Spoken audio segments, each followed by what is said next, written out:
Alors tout d'abord, bonjour Guy. Bonjour à toi Nico, Julie et toute l'équipe. Merci de nous accueillir chez toi, c'est très aimable à toi. Est-ce que tu peux déjà commencer par te présenter, s'il te plaît? Alors c'est tout simple, Guy Faverdin, je suis issu d'une famille de travailleurs tout à fait ordinaire, pas d'antécédents religieux, une culture simple, orientée sur la technologie et la technique plutôt que la littérature. Et j'ai eu très tôt l'inspiration que la vie était au-delà de ce que nous vivions, mais en décalage avec la société, parce que dans les années 70, on ne parlait pas vraiment de choses, qu'elles soient spirituelles ou ésotériques, un petit peu plus dans l'ésotérisme, mais pas du tout dans le spirituel. Donc j'ai fait ma vie un petit peu dans le silence, dans la retenue, avec quand même le bonheur d'avoir connu mon épouse, qui partage les mêmes valeurs que moi, spirituelles, Important. ce qui est important dans ce domaine. Et puis sont arrivés 3 événements coup sur coup en l'espace de 3 mois. Et je pense maintenant avec le recul que ça a été un petit peu le basculement d'une vie tout à fait ordinaire avec un travail, une famille, une maison, enfin la vie classique, vers l'aboutissement de ce qui mijotait au fond de moi-même. Et ces événements, c'était tout simplement un infarctus, suivi du décès de mon père et la création d'une association à caractère spirituel. Et là, je me suis autorisé à aller pleinement vers ce qu'il me plaisait de faire, ce qu'il me plaisait de dire, et surtout ce qu'il me plaisait d'être. Et à partir de ce moment-là, se sont révélées quelques relations intéressantes, beaucoup plus que ce que j'avais connu auparavant, notamment orientées sur la médiumnité, les contacts spirites, puis après de la pratique. Donc de cette expérience de vie, donc tu as créé ton association, tu as pu te mettre pleinement dans ce côté spirituel que tu cachais un petit peu auparavant. Et de ces expériences sont nés 2 livres que tu as écrits plus ou moins récemment. Oui, ce sont 2 livres récents, effectivement. C'est un petit peu la conséquence de cette évolution et ça n'a pas été souhaité à l'origine, puisque, comme je l'ai dit tout à l'heure, je ne suis pas quelqu'un de littéraire, je suis quelqu'un plutôt de pragmatique, terre à terre. Je préfère croire ce que je vois, et la littérature, surtout orientée sur la spiritualité, était quelque chose pour moi qui était même pas envisageable. C'était pas du tout dans mon domaine de prédilection. Il s'avère que aussi bien les relations que j'ai pu développer avec des consultants, avec des conférenciers, des médiums, par le biais de l'information de notre association, ainsi que la pratique du spiritisme qui m'a été proposée à moi et à mon épouse, ont fait que j'ai été obligé de m'adapter, de changer mon orientation, mais presque sans le vouloir, parce que c'était une demande intérieure, mais que le mental ne maîtrisait absolument pas. C'était pas du tout sur ma feuille de route que j'avais décidé d'avoir.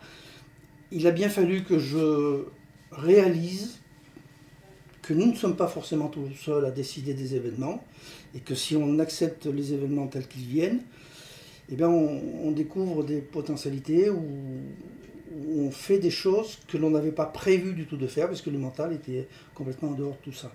Alors concrètement, c'est quoi? C'est la rencontre avec des médiums, dont une en particulier, que je peux nommer, c'est Sylvie Chevalerias, qui un jour nous a proposé de faire parler un guéridon, comme elle nous avait dit.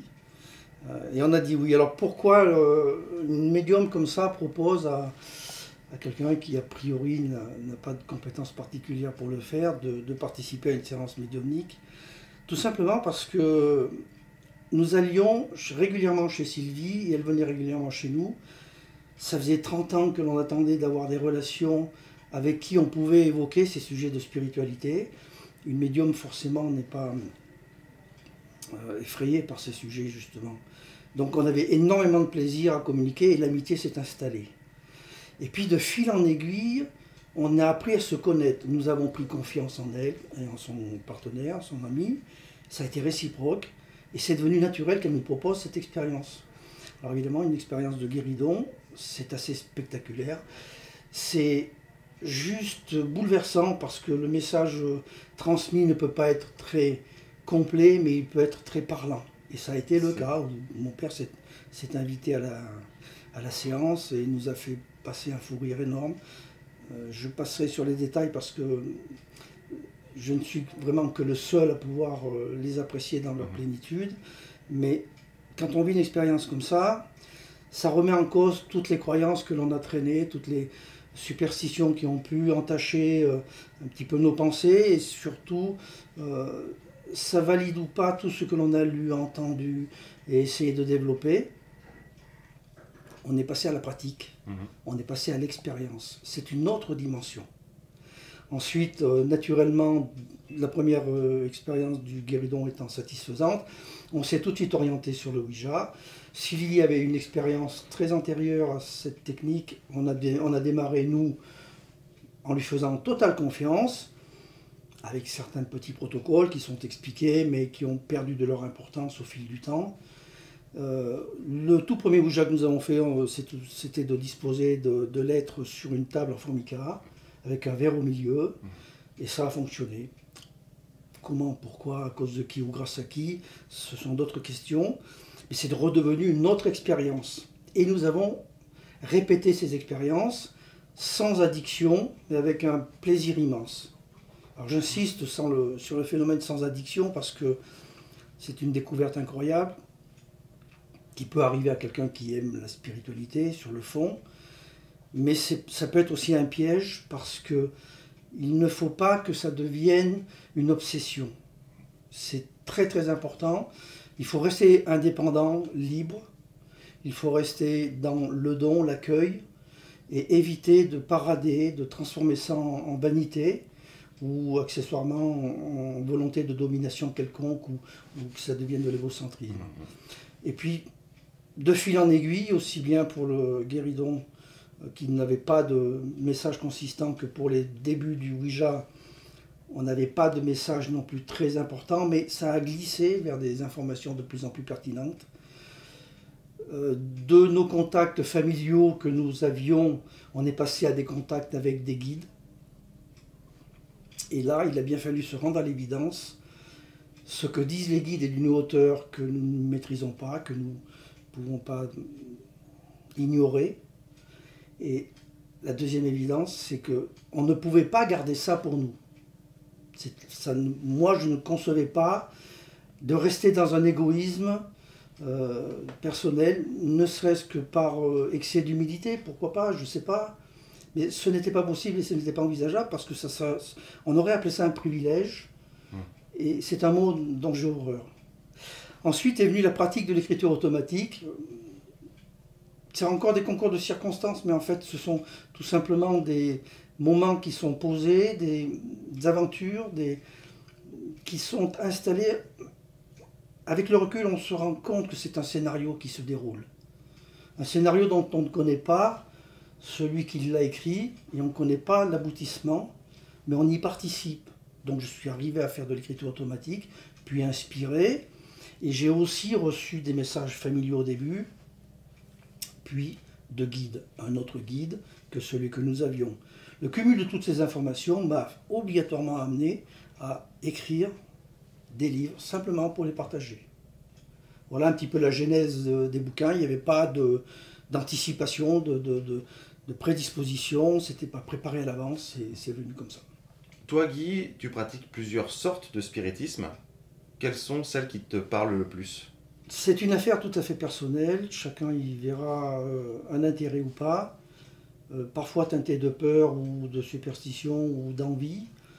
Pour ce qui me concerne, c'est vraiment l'expérience qui m'a amené à pratiquer régulièrement l'écriture automatique qui est devenue inspirée ou intuitive, comme on veut. Et c'est l'envie de partager qui m'a ramené à l'intérêt du Ouija. Alors pourquoi cette différence alors qu'on a une écriture automatique ou inspirée qui est beaucoup plus productive en termes de messages?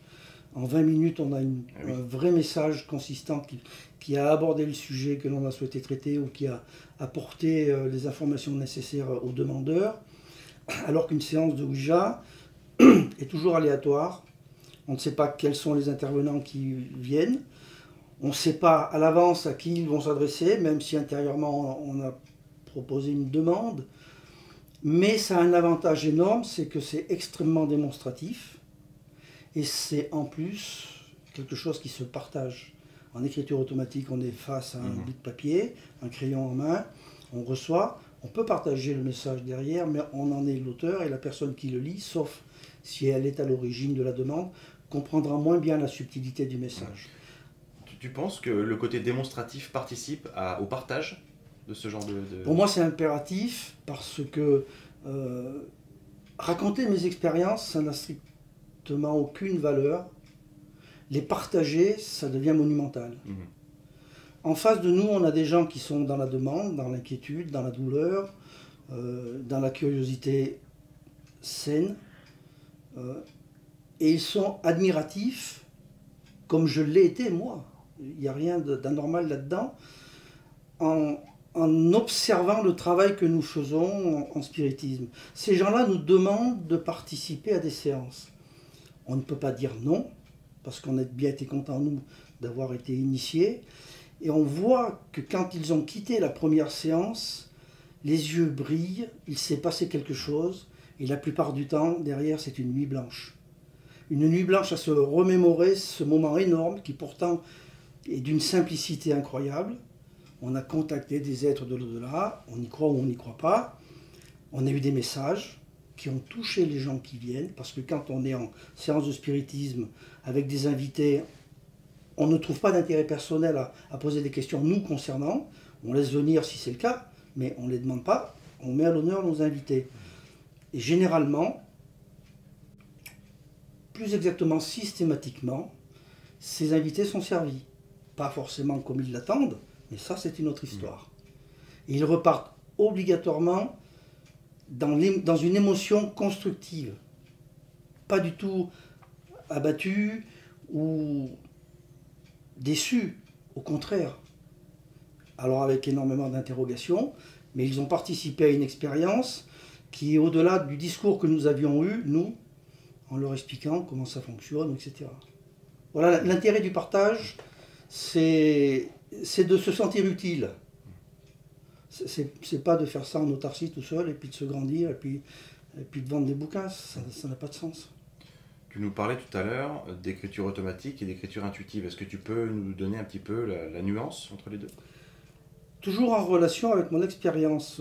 Peut-être que d'autres auront d'autres versions, et je n'irai certainement pas les contredire, puisque, encore une fois, le meilleur professeur, c'est toujours l'expérience. L'écriture automatique telle que je l'ai pratiquée, c'est de me mettre à disposition d'une énergie que je ne maîtrise pas, et avec des questions plus ou moins fondées, peu importe, mais qui servaient de fil conducteur. Cette énergie se transforme à un moment donné, arrive à faire bouger le bras et le crayon qui est tenu par la main sur une feuille de papier. Alors comme d'une façon tout à fait scolaire, on commence par faire des dessins. Ça ressemble même pas à des dessins, ce sont des traits qui peuvent éventuellement ressembler à la Bretagne ou à l'Auvergne, enfin on imagine ce que l'on veut derrière. Et puis ça commence à faire des lettres, mais c'est de la mécanique. On se laisse porter, il faut être dans une condition un petit peu particulière, il ne faut pas trop déranger. Il n'y a pas de protocole, en ce qui me concerne, particulier, mais il faut quand même se mettre dans des bonnes dispositions pour le faire. Moi, je mets de la lumière, j'ai un crayon qui fonctionne bien, qui glisse bien. Aujourd'hui, c'est un stylo. Et ça prend de la forme. Et cette forme, elle est inspirée par un mouvement qui ne dépend pas de nous, que on met au service d'une certaine énergie, notre bras et la main, et on obtient quelque chose. Et puis ce quelque chose devient de plus en plus consistant, et puis s'apparente à des mots, puis des phrases, bref, des messages. Alors des phrases très courtes, hein. En CP, on n'apprend pas des grandes phrases. On apprend des « maman je t'aime » ou « je m'appelle comme ça ». C'est vraiment très simple, mais ça commence déjà à devenir intéressant. Et au bout d'un certain temps, on sait à qui on a affaire, parce que la personne, l'esprit, moi j'aime bien appeler la personne, parce que entité et esprit, ça fait quelque chose qui est un peu vaporeux, qui est pas tout à fait dans ma réalité. La personne qui communique, elle, va s'identifier et va nous donner des informations en relation avec ce que nous avons vécu. Mais c'est toujours de la mécanique. Il arrive à un moment donné où l'élève de CP commence à bien savoir écrire. Il va rentrer en CE1, en CE2, et il va écrire de plus en plus coulé. Il va écrire non pas des mots, mais des phrases qui ont un sens. Et bien c'est un petit peu pareil. Et tu es en train de dire que l'expérience permet d'évoluer, Tout à fait. tout simplement. Et tu es en train donc, du coup de confirmer le fait que tout le monde peut y arriver? Moi j'ai envie de dire oui. Je ne vois pas pourquoi on m'interdirait d'être musicien. Je ne sais absolument pas écrire un morceau de musique. Mais personne ne m'a jamais interdit d'écrire un morceau de musique ou d'apprendre à l'écrire. Je ne vais certainement pas dire aux gens c'est un cadeau que m'a fait l'univers, Dieu, qui vous voulez, peu importe. J'étais sous la douche au bon moment, vous n'étiez pas là, tant pis pour vous. C'est un discours qui ne me convient pas. Il n'y a pas de privilège dans mon discours, il n'y a pas de don, il n'y a pas de chance. Il y a un résultat qui est la conséquence d'un travail. Moi j'appelle ça le mérite. Et le mérite, ce n'est pas un mot vaniteux, c'est un mot qui se partage. Libre à chacun de développer des compétences qui sont accessibles à tous. Il est évident que certains sont plus doués que d'autres, dans tous les domaines, que ce soit de la peinture, la musique, le spiritisme, on est bien d'accord. Mais tout le monde peut se mettre à travailler. On peut devenir un excellent musicien 30 ans après avoir commencé à travailler. Il n'y a pas de chronologie définie. Peut-être une prédisposition? Sans doute. Sans doute une prédisposition. Qui vient d'où? Peut-être de mémoires anciennes, peut-être d'autres vies, si on croit à la réincarnation. Je ne sais pas, et j'ai tendance à dire, c'est pas forcément le plus important. Si l'intention vient du cœur et que c'est écrit sur une certaine feuille de route qui nous suit depuis le début, ça peut être un outil d'ouverture. C'est pas indispensable de faire du spiritisme, mais c'est pas indispensable non plus d'écrire de la musique ou de faire de la peinture. On est dans une totale liberté. D'accord. Du coup, tu vas commencer à nous parler donc de l'écriture automatique, qui ont commencé à faire ses preuves, et donc là, tu es passé de l'écriture automatique à l'écriture inspirée. Voilà. Alors le phénomène est arrivé sans que je le comprenne, puisque c'est un sujet, l'écriture, parmi toutes les méthodes de spiritisme que j'avais pu côtoyer, aussi bien avec les invités qu'on avait à la maison que par les conférences ou les livres que j'ai pu lire, l'écriture était pour moi le dernier outil auquel j'aurais pensé si j'avais voulu faire du spiritisme, le pratiquer. Je vous ai dit tout à l'heure que j'étais quelqu'un qui n'était pas littéraire, donc par nature, j'aime pas particulièrement écrire, d'ailleurs j'écris très très mal, je préfère le clavier que le stylo pour écrire, bon c'est comme ça, mais il faut bien reconnaître que quand on se met à disposition de l'au-delà, il faut bien reconnaître, c'est ce que moi je reconnais, eux savent mieux que nous quels sont les outils qui sont les plus performants pour nous. Et il se trouve que cette écriture automatique s'est transformée en écriture inspirée sans que ma volonté ait un rôle à jouer. Je parle de ma volonté mentale. Puisque comme je l'ai dit tout à l'heure, c'est le dernier outil auquel j'aurais pensé, donc je n'ai pas cherché à le faire. Ça s'est imposé tout seul comme ça. Et donc la différence entre l'écriture inspirée et l'écriture automatique, c'est que, tel que je le comprends moi, l'énergie qui était utilisée pour tenir le crayon et faire bouger l'avant-bras s'est transformée en énergie pour envoyer le message, et j'ai pris à mon compte le maniement du stylo. C'est-à-dire que je recevais l'information avant qu'elle s'écrive, et c'était moi, c'était mon écriture, enfin maintenant mon écriture, mais ça a été longtemps l'écriture des gens qui me parlaient. Et cette énergie-là était mise au service de l'information, non plus au service de la manipulation du stylo. Donc j'appelle ça inspiré ou intuitif, comme on veut. Et j'ai eu des preuves, parce que arrive le doute. À chaque étape d'ailleurs d'évolution, il y a toujours un petit doute qui vient se greffer. Je dirais c'est un garde-fou autant qu'une sécurité. Il ne faut pas que ça devienne un obstacle. Mais quand on est inspiré, puis qu'on ne s'attend pas à avoir cette inspiration, jamais dans ma vie j'aurais imaginé que je pourrais l'être, on se dit, mais attends, c'est ton mental qui bosse, t'as lu beaucoup de films, t'as été à beaucoup de conférences, forcément ton mental s'impose. Oui, d'accord, mais quand le sens d'une phrase t'est donné, avec des mots, et puis qu'au moment d'écrire, les mots changent, ça devient des synonymes, sans changer le sens de la phrase. Tu te dis là, on rentre dans une dimension inhabituelle. C'est pas mon style, moi, de travailler comme ça, d'être comme ça, de raisonner comme ça. Et puis, en plus, j'ai pas les compétences littéraires. Une fois, deux fois, oui, ok. Plein de fois, non. Donc, voilà comment j'explique, moi, la transition entre l'écriture automatique et l'écriture inspirée. Encore une fois, c'est le résultat d'une certaine persévérance, oui, mais pas d'un entêtement. Je fais toujours cette nuance aussi, hein, pour que les gens ne partent pas avec une idée toute faite, qu'ils vont y arriver bientôt, dans un quart d'heure, dans une heure, dans 10 jours, sinon c'est de la bêtise. Ça, c'est de l'entêtement. Non. La persévérance, c'est se mettre au service d'un univers, d'une force, d'une volonté, d'une intention, et d'attendre que tout se passe comme ça doit se passer. Donc Guy, toi qui es un pratiquant, on va dire, un petit peu expérimenté, quels conseils tu aimerais donner à ceux qui aimeraient se lancer dans le spiritisme? Un mot bien délicat, le mot conseil, parce que j'ai eu un chemin, j'ai suivi moi-même ce chemin, j'ai cultivé mon jardin et je suis arrivé à une récolte que je consomme. Donner des conseils aux autres, c'est de dire, voyez, si vous faites comme ça, comme ça, comme ça, vous obtiendrez les mêmes résultats. Or, ils n'ont pas le même jardin, ils n'ont pas le même vécu, ils n'ont pas la même culture, la même éducation. C'est très difficile de dire, je sais ce qu'il faut qui est bien pour vous.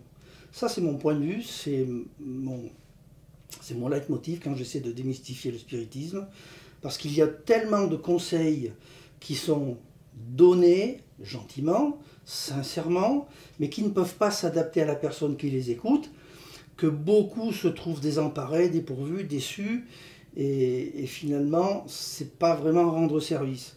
Ça, c'est juste une introduction sur le mot conseil, mais c'est important parce que, je répète une fois de plus, que l'expérience de chacun appartient à chacun.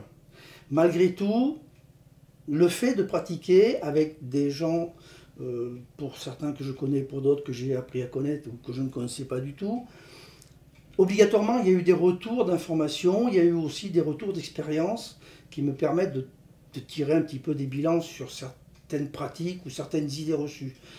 Le premier des conseils, si on peut utiliser ce mot, il va bien falloir l'utiliser, c'est peut-être d'abandonner tout ce que l'on sait, de vouloir mettre de côté son ego, rabaisser un petit peu le curseur de l'orgueil, et puis se dire, si c'est pour faire quelque chose que je veux mériter, ok, mais si c'est pour faire quelque chose que je veux dominer, maîtriser, contrôler, c'est pas la peine. C'est ça, je ne sais pas le faire, et je me mets dans une situation où je veux continuer de ne pas savoir le faire. Non. On laisse faire les choses, on s'abandonne, c'est une forme de lâcher prise, on n'est pas dans l'addiction, mais on est dans le don et non pas dans la demande. Je ne me mets pas dans la situation de quelqu'un qui exige, je me mets dans la situation de quelqu'un qui se met au service. Parce que l'information que l'on va recevoir n'est pas la même que celle que nous voudrions recevoir. Celle que nous voudrions recevoir, c'est le résultat de toutes nos pensées, de notre éducation, de qui nous sommes, et surtout de ce que nous voudrions devenir. Il y a de l'ego là-dedans. Dans le spiritisme, on met ça de côté.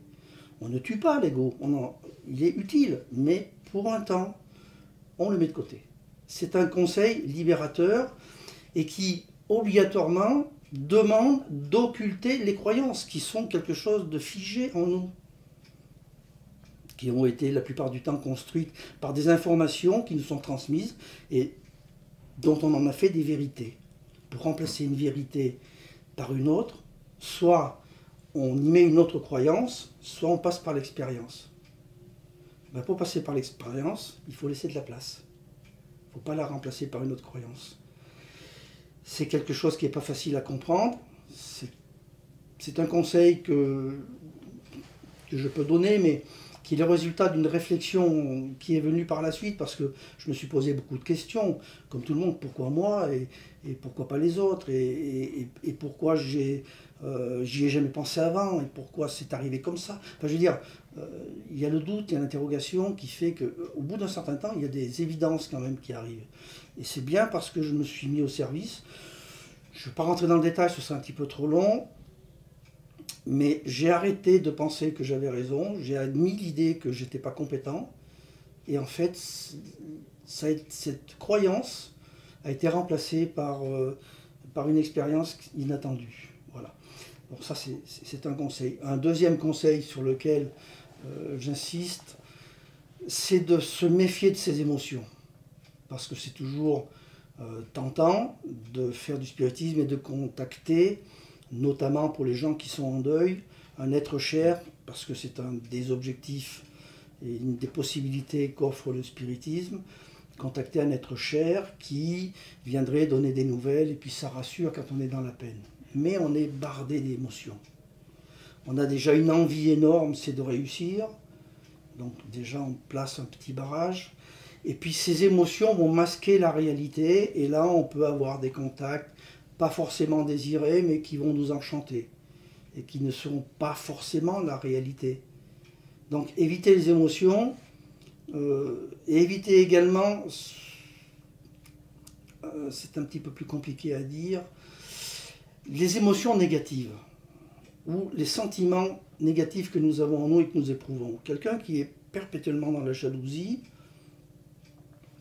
dans la vanité, dans l'égocentrisme, ne va pas avoir d'autre résultat que la conséquence de ses pensées.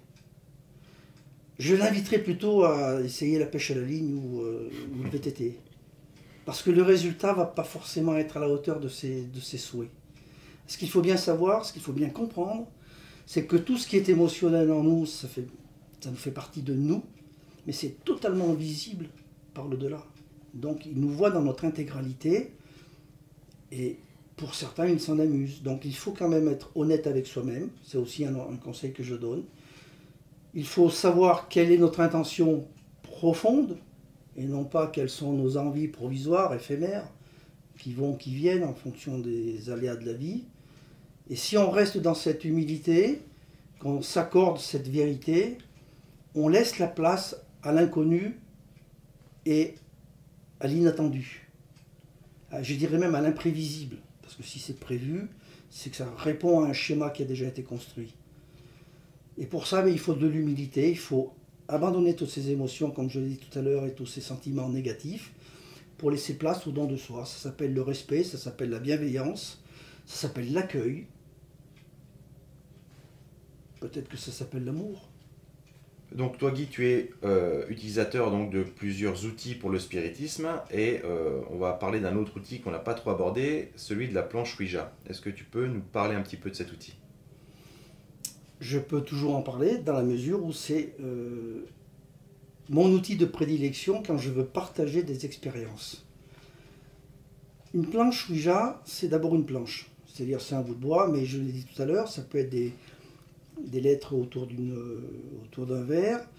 Pour celui qui a un jeu de Scrabble, il va mettre ses lettres de Scrabble et puis c'est bon. Donc c'est le principe même de la définition des mots qui sont identifiés par la navigation de ce que l'on appelle une goutte et qui forment des mots, des phrases, des paragraphes, etc. C'est un outil, et comme tous les outils, il a son utilité. Je peux comparer le Ouija ou la planche Ouija à un stylo, je peux aussi la comparer à un marteau, je peux la comparer à n'importe quel objet dont on pourrait se servir pour communiquer. Ce n'est pas l'objet qui est responsable de ce qui se passe, c'est le comportement de l'utilisateur. Que ce soit une planche Ouija ou un stylo ou un pendule ou une boule de cristal, que sais-je encore, des cartes, enfin bon, il y a tellement d'exemples à donner, peu importe, c'est l'intention qui a présidé à l'expérience, l'intention réelle et le comportement que l'on a au cours de cette expérience et les conséquences que l'on en tire. Le bout de bois, avec sa goutte, est parfaitement innocent. Par contre, dans l'idée commune, malheureusement trop partagé par aussi bien les médias que le cinéma, que beaucoup de pratiquants qui ont des mauvaises expériences. S'ajoutent ces superstitions qui tiennent cette Ouija par le bas du pantalon, il n'y a rien à faire. On ne peut pas s'en détacher alors qu'il n'y a pas de preuve ou de raison objective pour considérer qu'un bout de bois a un pouvoir. Encore une fois, que ce soit un stylo, un pendule ou n'importe quel autre outil, il aura le même pouvoir dans la mesure où vous lui accordez le fait tout simplement qu'il sert d'intermédiaire entre une forme pensée et un résultat qui va s'écrire, un message. Moi, je suis toujours étonné, parfois même agacé, quand je vois des gens qui stigmatisent la planche Ouija alors que c'est pas pire que le reste. C'est un outil. Moi, quand j'utilise un marteau, je fais gaffe, parce que je sais qu'il peut me faire mal. C'est tout. Mais je ne vais pas m'empêcher de planter un clou si j'ai besoin de planter un clou. Parce qu'il n'y aura rien de plus efficace qu'un marteau pour planter un clou. C'est une très belle métaphore, j'aime beaucoup. Merci pour ces remarques. Et on va essayer de conclure. Si pour toi, il y avait un but ultime du spiritisme, qu'est-ce que ce serait pour toi? Je pense sincèrement que c'est une question qui dépasse la réflexion individuelle. Pourquoi un monde immatériel, un plan de conscience différent de celui que nous vivons au quotidien, aurait la possibilité de rentrer en contact avec des petits bonhommes qui font leur vie comme ça pendant quelques décennies sur une planète toute propre, toute belle ou toute abîmée comme on veut. Derrière tout ça, il y a une cause qui nous dépasse. Encore une fois, si on veut placer son orgueil et dire qu'on a raison et que l'on veut comprendre, expliquer et dominer, à mon avis, on fait fausse route parce que nous sommes sur notre plan, ici, avec notre mental et les outils qui vont bien pour gérer tout ça. Aussi bien les explications, la pensée que le mode de fonctionnement du corps humain. On a affaire à un plan qui est complètement différent, impalpable, non mesurable par tous les appareils que l'on a mis en place. Encore qu'aujourd'hui, tu fais la démonstration qu'il y a certaines sensibilités qui peuvent être mises en évidence avec des appareils modernes. Mais c'est quelque chose d'absolument impensable et inconcevable pour quelqu'un de très rationnel. Ma conclusion est de dire si cette liaison est possible, si cette communication est quelque part autorisée, mais pas par un décideur, tout simplement, elle est vraiment finalement que possible. Il y a une cause qu'il faut admettre que nous ne pouvons pas comprendre. Et à mon sens, cette cause ne peut avoir qu'un but, c'est d'aider à l'évolution spirituelle de l'humanité. Je ne suis pas le premier à l'avoir dit, Allan Kardec l'a dit, le bien fondé du spiritisme, c'est l'évolution de l'homme. Je crois que c'était dans Le ciel et l'enfer, on pourrait rechercher un petit peu plus précisément.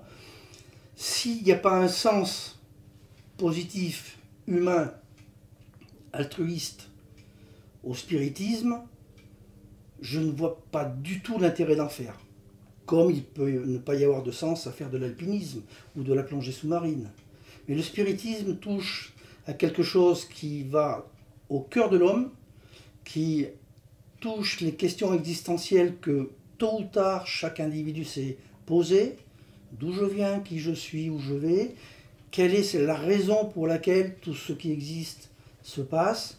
Ça peut être le hasard. Moi, je trouve tellement compliqué de mettre ça sur le dos du hasard que je préfère penser que derrière tout ça, il y a quelque chose que j'ignore. Et le spiritisme nous éclaire sur ces questions-là. Toujours de façon opportune, toujours dans la bienveillance, toujours dans le respect et avec toujours les mots qui touchent le cœur. Le sens profond du spiritisme, c'est de manifester l'amour d'un plan que nous ne pouvons pas toucher avec nos oreilles et nos mains et nos yeux. Eh bien, c'était ma dernière question, Guy. Merci beaucoup de nous avoir accordé cette interview. Mais c'est moi qui vous remercie.